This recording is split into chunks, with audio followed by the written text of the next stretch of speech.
welcome to another installment of Redemption Rewatch. This is a series where I revisit Adrien Brody projects that I maybe didn't care for the first time, or maybe sometimes they're ones I just didn't pay attention to very well the first time, and I feel like they deserve another shot, so here we are. In this episode, I'll be revisiting The Affair of the Necklace, which is a historical costume drama from the year 2001. It was directed by Charles Shire, who did both of the Father of the Bride movies, the Steve Martin, Diane Keaton ones. The Affair of the Necklace was rated R, and it has a runtime of 1 hour and 58 minutes. That includes credits. I'll be getting into more detail about the plot soon, but I'm probably not going to be as spoilery as I was in the first 2 episodes of Redemption Rewatch. I will hold back a little bit. As for what I didn't care for about it originally, it just didn't hold my attention. And when I rewatched, I discovered just how true that is because half of it didn't even seem familiar to me. I also found it very inconsistent. The accents, the overall look of it, the tone, everything, it just kind of goes back and forth. And unfortunately, upon re-examination, that is still true. The Affair of the Necklace is based on true events. In fact, if you read an account of the story, it kind of reads like an outline of the film as well. So the main ways that the film differs from the real events is that Jean, played by Hilary Swank, was not as sympathetic of a character in real life as she is in the film. Now, while Jean is portrayed more sympathetically in the film, they kind of did the opposite to the Cardinal, who's played by Jonathan Pryce. In the film, the Cardinal is portrayed as an opportunist and just an all-around not great guy who's very lecherous, and he almost takes favor from Jean by force. And in reality, apparently, they were consensual lovers. So I'm not sure why they changed that, why they would vilify the Cardinal more in the film. I guess it was just more interesting that way.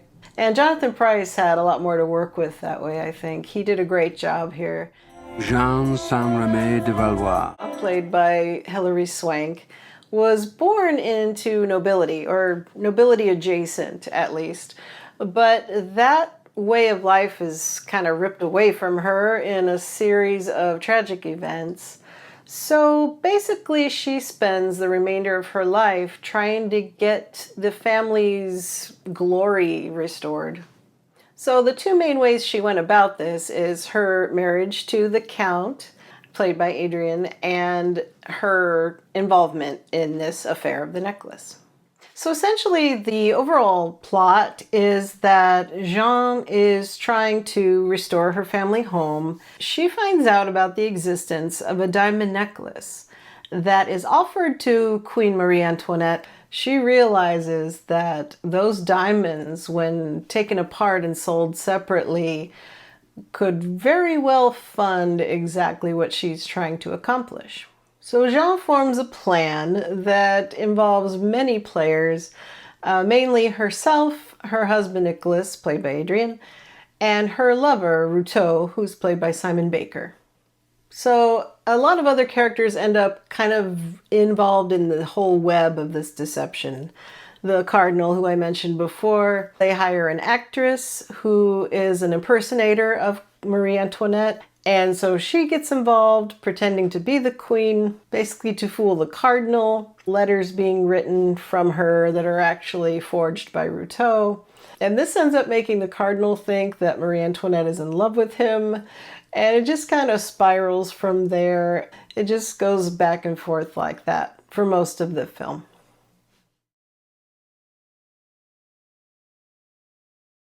Now, as for Adrien Brody's role in this film, he plays Nicolas De La Motte, who's a self-proclaimed count who marries Jean as a way to get her a name so she has a little more leverage in her quest to restore her family's home and name.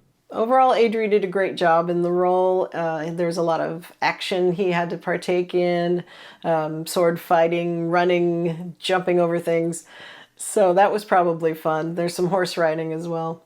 I've seen him criticized for his accent, but honestly, 99% of the accents are off in this film. We'll get to that in a little while. Nicholas is somehow unlikable, and yet he's still a bright spot of the film, and you're happy when he appears on screen. Now, I know I'm a little biased in that regard because Adrien's my favorite actor, but I think a lot of people who've seen the film say the same thing, so it's not just me. Nicholas reminds me almost of a role that Chris Sarandon would play, you know, like Prince Humperdinck from The Princess Bride.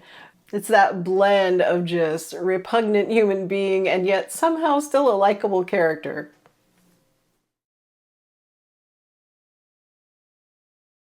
Another thing I really enjoyed about this film is Brian Cox.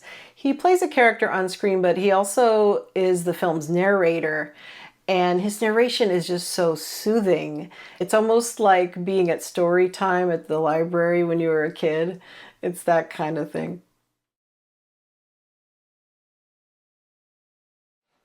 So my favorite scene, which you probably already know this if you follow me on Instagram or you've seen my shorts here, the sword fight between Ruto and Nicholas is by far the best scene of the film, in my opinion. Some of the timing is just so perfectly choreographed. It's very impressive. The tail end of that scene, pun intended, involving bullet removal is also quite funny. I wanted to especially point out the performance of Miranda Pleasance in this scene. She's great, and she has the kind of accent that I was kind of expecting more of the characters to have, but it's pretty much just her. Also, fun fact, she is the daughter of actor Donald Pleasance, who you may know from the Halloween franchise, among other things. While I'm on the subject of the accents, that was one of the things I didn't care for either time I watched this film. You know when you watch those old biblical movies and everyone has an English accent for some reason? That's kind of what goes on here. This is a French story involving French people in France, and yet everyone sounds vaguely British. It's very distracting that the accents are kind of all over the place. There's no consistency at all. Like there's some people who sound full-on English. There's some people who sound just, you know, sophisticated American, like Kelsey Grammer or John Lithgow. It's just all over the place. There's very little French spoken. The only time you're reminded it's France is when you hear the pronunciation of places and people's names. It may sound petty to not enjoy a film because of accents, but it really does take you out of the story. It's not just the accents, though. The film in general is very inconsistent. It's inconsistent in look, in overall tone. The fashions even are, some of them are not of the right era, some of them are, and it goes back and forth. It's very distracting. It's frustrating because as a viewer, you're like, oh, if they had just done that, that would have been a great scene. If they had not done this, if they had added that, you know, just, you find yourself picking it apart as you go because it's so frustrating that it had that potential and just didn't reach it. With all that said, there was one thing that actually did get a redemption, and that is the performance of Christopher Walken. When I first saw this film, I said, oh Lord, another scenery-chewing performance from Christopher Walken. But when I rewatched it, I came to appreciate it more, and honestly, the character he was playing is a poor actor, or an overactor, more accurately. He's a swindler presenting himself as a legitimate mystic, and so he himself is acting. And so once I really kind of absorbed that, I came to really appreciate Walken's performance in this. In fact, there are scenes where he kind of lets down his guard when it's just one-on-one with he and Jean. That's Hilary Swank's character. He kind of lets that persona go and speaks to her in a more ordinary fashion. And so that's when it really hit me that the overacting and the scenery chewing was part of the character. So yeah, I liked him a lot more the second time around. All I had to do was pay a little more attention. So basically, if you're a fan of any of the actors involved in this, you'll probably want this one in your watched column. And if not, I would say skip it. So my original rating on Letterboxd of this film had been 2.5 stars, but when I rewatched and logged it, I put it at 3. So it did indeed redeem itself a little bit. The overall user rating there is 2.9, so pretty close to my assessment. Thank you for joining me for another episode of Redemption Rewatch.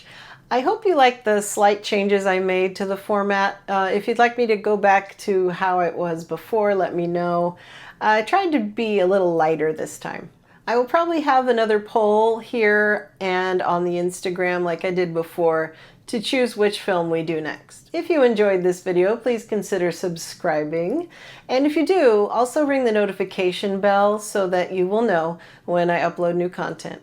Take care, and I'll see you next time.